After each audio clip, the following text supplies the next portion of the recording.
Hello, everyone. Good morning, good afternoon, good evening, wherever you are in the world. Welcome to Nerdy Nocturnal ASMR. This is my first time doing this sort of thing, but I'm hoping that with this first video, I can get some quality feedback from you all. I must say I'm very excited to do this, and um, it's been something I've been wanting to do for a while, so here I am. This first video is definitely going to be a bit of a test run, kind of get my feet wet, but I do have many more ideas. But starting with this one first. So as you can see from the title, we will be reading the Elder Scrolls lore. Particularly today, we will be reading about the Great War. Uh, One of the things that definitely has heavily interested me, especially playing Skyrim, they reference it so much, but I've never actually stopped to sit down and look into the lore of the Great War and everything that happened. So I'm just as excited to be reading this as you are, and I hope that you can be relaxed while reading this. Um, if you fall asleep, that means I did my job. And even if you don't fall asleep, if I at least put you in a state of tranquility, I don't know, something of that nature, then I also did my job. But if you just like the sound of my voice and like the idea of someone reading you, then I also did my job in that manner as well. And I apologize for the rambling. I'm a bit nervous. I may mess up here and there, but we're just gonna keep going with it. We'll not edit anything out, or yeah, unless it's something major like loud noises, obviously, or something just completely, I don't know. But yes, let us get started. So, The Elder Scrolls Skyrim Lore, The Great War. This is a book that can be found in game. A concise account of the Great War between the Empire and the Aldemiri Dominion by Legate Justinus Quintius. I butchered that name. A soldier's summation of the major events before and during the Great War.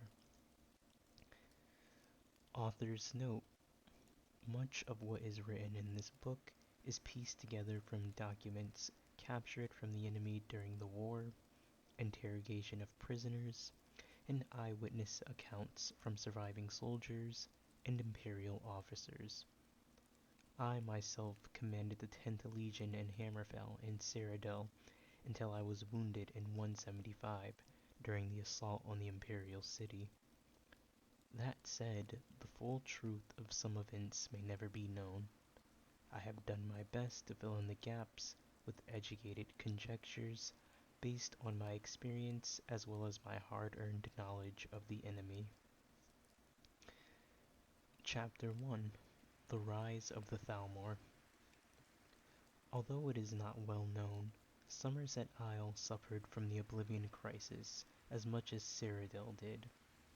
The elves made war upon the Oblivion invaders, occasionally even crossing over to close down Oblivion gates. As a nation, they had more success than Cyrodiil did, although the limitless Daedra hordes made the outcome a foregone conclusion. The Thalmor had always been a powerful faction within Somerset Isle, but had always been a minority voice. During the crisis, the Crystal Tower was forced to give the Thalmor greater power and authority. Their efforts almost certainly saved Somerset Isle from being overrun. they capitalized on their success to seize total control in 4E22. They renamed the nation Alinor, which harkens back to an earlier age before the ascendancy of man.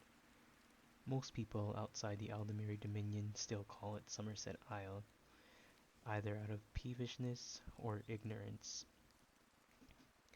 In 4E29, the government of Valenwood was overthrown by Thalmor collaborators, and a union with Alinor proclaimed. It appears that Thalmor agents had formed close ties to certain Bosmer factions even before the Oblivion Crisis.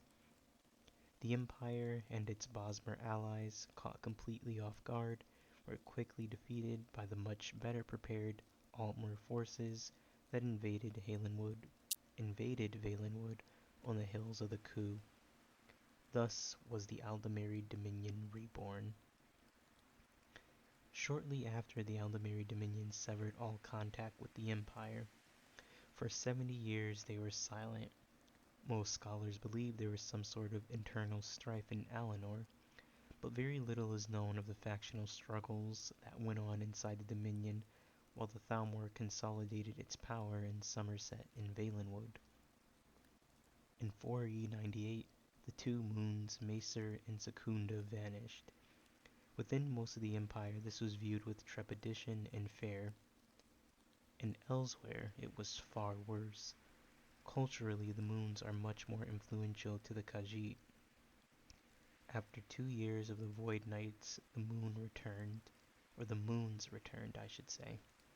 The Thalmor announced they had restored the moons using previously unknown dawn magics, but it is unclear if they truly restored the moons or just took advantage of foreknowledge that they would return. Regardless of the truth of the matter, the Khajiit credited the Thalmor as their saviors. Within 15 years, imperial influence in Elsewhere had so diminished that the Empire was unable to respond effectively to the coup of 4E115, which dissolved the Elsewhere Confederacy and recreated the ancient kingdoms of Anaquina and Palatine as client states of the Aldemiri Dominion. Once more the Empire fell to stop the advance of the Thalmor power. When Titus Mede II ascended the throne in 4E168, he inherited a weakened empire. The glory days of the Septums were a distant memory. Valenwood and Elsewhere were gone, ceded to the enemy. Black Marsh had been lost to the Imperial Nile since the aftermath of the Oblivion Crisis. Black Marsh had been lost to the Imperial rule since the aftermath of the Oblivion Crisis. Morrowind had never recovered fully from the eruption of Mount Vardenfell. Hammerfell was plagued by infighting between crowns and forebears.